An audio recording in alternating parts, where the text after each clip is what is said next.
Daniel Padilla update. Yung gwapo pa nga ng pasyente ni Doc.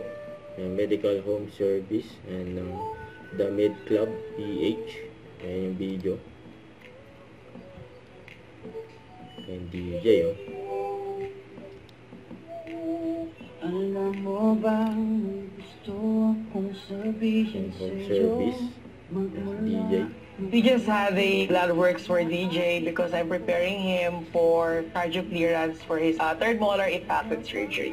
Yeah. We are actually positive na maganda ang result. In a week time, gagawin na natin. Pero ready ka na? Oh, hindi masyado.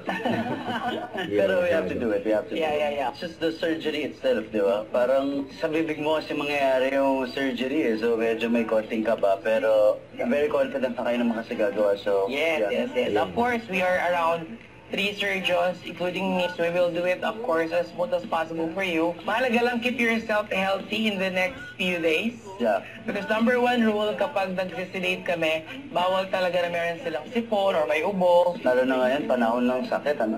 So magde-decide ka na lang niya na hindi ka na matutulog. Oh my Hindi ka na sedated. So good thing we have the Med Club van. We did the love works for him. Naging madali lang, very convenient. At the comfort of your home, magagawa natin lahat ng tests. Thank you, Doc. Thank you. Yeah, of course. Simple na katulad mo, ako'y nahulog na lahat ay gagawin ko para mapag-ibig ka. Med Club.